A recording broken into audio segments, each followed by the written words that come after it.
Oke, bismillah. Assalamualaikum warahmatullahi wabarakatuh. Bertemu lagi dengan saya Muhammad Najmal Falah, NIM 23040190086. Oke, di sini saya akan bercerita tentang kisah Imam Mazhab, yaitu siapa? Imam Asy-Syafi'i rahimahullahu taala. Di sini adalah kisah tentang kejujuran beliau, kepada perampok. Nah, nanti bagaimana kisahnya? Yuk kita tonton. Ini adalah kisah Imam Asy-Syafi'i rahimahullahu taala. Imam Asy-Syafi'i rahimahullahu taala sebelum berangkat belajar ke Madinah, belajar kepada Imam Malik rahimahullah, beliau berkata kepada ibunya, "Wahai ibu, berilah saya nasihat."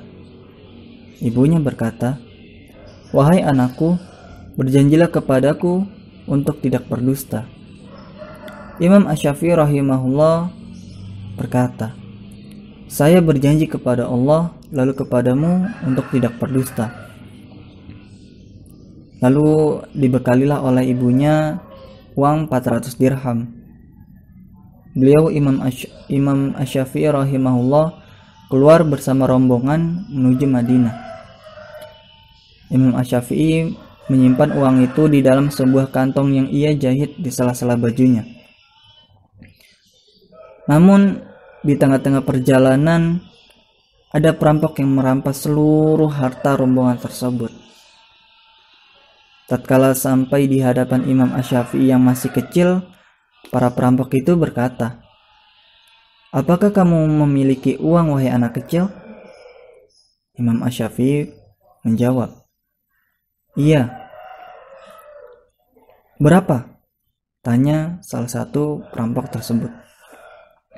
Imam Asy-Syafi'i menjawab, "Saya membawa uang 400 dirham."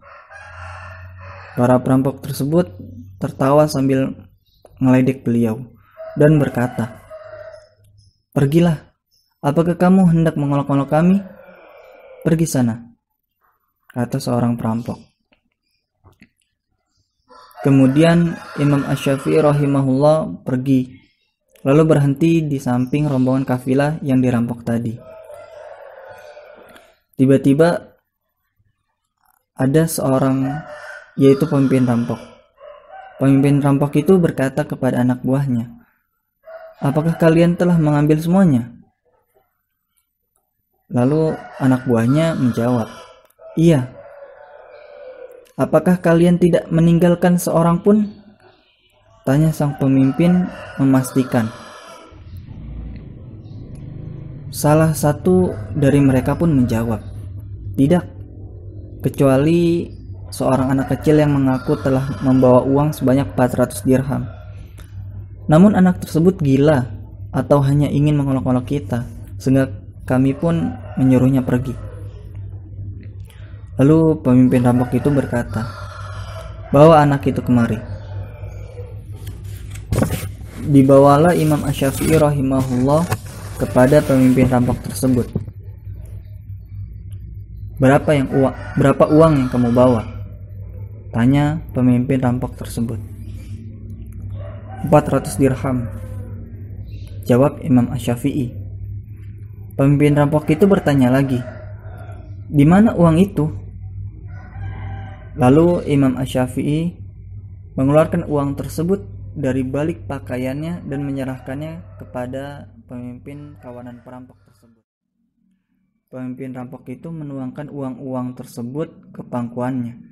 Lalu ia memandangi Imam Asy-Syafi'i rahimahullah dengan keheranan, lalu berkata, "Kenapa kamu jujur kepadaku ketika aku tadi bertanya kepadamu? Dan kamu tidak berdusta kepadaku, padahal kamu tahu bahwa uangmu akan hilang?" Imam Asy-Syafi'i pun menjawab, "Saya jujur kepadamu karena saya telah berjanji kepada ibuku untuk tidak berdusta kepada siapapun."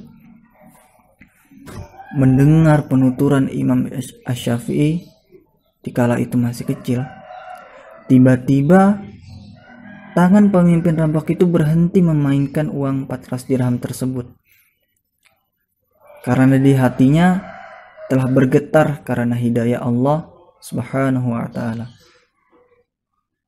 Lalu pemimpin tampak itu berkata sambil mengembalikan uang tersebut kepada Imam Asy-Syafi'i rahimahullah, "Ambillah uangmu. Kamu takut untuk mengkhianati janjimu kepada ibumu, sedangkan aku tidak takut berkhianat kepada janji Allah Subhanahu wa taala. Pergilah, wahai anak kecil, dalam keadaan aman dan tenang.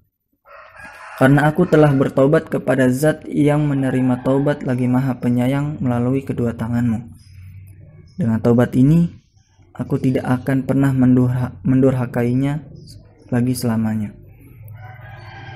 Kemudian pemimpin kawanan perampok itu memandangi anak buahnya dan mengucapkan, "Innallaha ya'murukum an tu'addul amanati ila ahliha."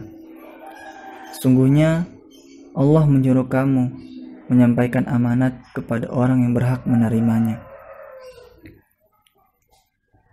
Lalu anak buahnya berkata sambil membawa harta dan perhiasan rombongan kafilah yang mereka rampok tadi dan mengembalikannya.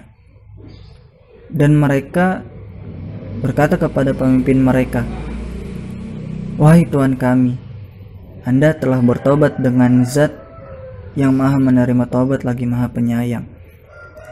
Sedangkan Anda adalah pemimpin kami. Oleh karena itu, kami lebih pantas untuk menerima taubat daripada Anda." Akhirnya mereka semua bertobat kepada Allah lewat kejujuran Imam Asy-Syafi'i rahimahullah ta'ala. Itulah kisahnya teman-teman, kisah Imam Asy-Syafi'i rahimahullah ta'ala. Semoga kita yang menonton kisah beliau, semoga kita mendapat ibrohnya teman-teman, mendapatkan hikmah di balik kisah tersebut. Itu saja dari saya, kurang lebihnya mohon maaf. Wassalamualaikum warahmatullahi wabarakatuh.